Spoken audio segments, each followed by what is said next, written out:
তাহলে টলিগঞ্জের তারকা জিৎ বর্তমানে বলিউডে কাজ করার জন্য নিয়মিত প্রপোজাল পাচ্ছে। তাই তো বর্তমানে অনুমান করা যাচ্ছে যে হয়তো আগামী দিনে টলিগঞ্জের এই সুপারস্টারকে আবারও বলিউডের কোনো চলচ্চিত্র কিংবা ওই ফিল্মে অভিনয় করতে দেখা যেতে পারে। যাই হোক, যখন অবশ্য এই তারকা বলিউডের প্রজেক্টে যোগদান করবেন তা তো অবশ্য তিনি তার ভক্তদেরকে জানিয়েই করবেন। অন্যদিকে সম্প্রতি জানা যাচ্ছে যে চলিত বছরের শেষের দিক থেকে টলিগঞ্জের তারকা জিৎ তার আসন্ন চলচ্চিত্র লায়নের শুটিংয়ের কাজ শুরু করবেন। যদিও চলচ্চিত্রটি পরিচালনার দায়িত্বে কে থাকবে তা অবশ্য এখনও চূড়ান্ত নয়, কেননা এখনও রাইহান রাফি এই বিষয়টি নিয়ে তেমন কোনো মতামত করেনি। কিন্তু মাঝে অবশ্য রাইহান রাফি বলেছিলেন যে তারা বর্তমানে বাজেট জটিলতার কারণে লায়ন চলচ্চিত্র শুটিংয়ের কাজ শুরু করতে পারেনি, কিন্তু আগামী দিনে চলচ্চিত্রটি নির্মাণের পরিকল্পনা রয়েছে তাদের।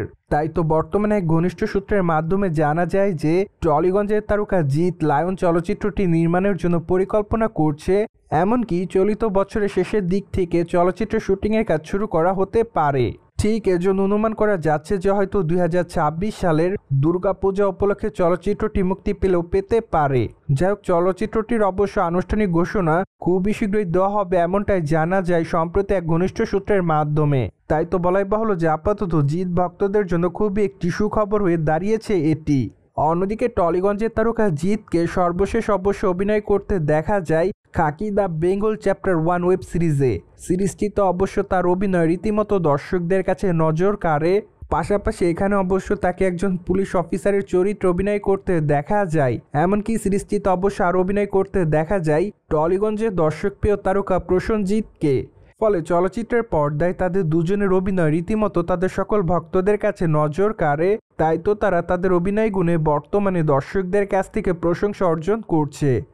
সো ভিউয়ার্স, জেনে তো নিলেন সম্প্রতি টলিগঞ্জের তারকা জিৎ তার আসন্ন চলচ্চিত্র লায়ন নির্মাণের পরিকল্পনা করছে। আর এই বিষয়টি নিয়ে আপনার কি মতামত তা অবশ্যই কমেন্ট বক্সে জানাতে কিন্তু ভুলবেন না। And subscribe our channel for more update.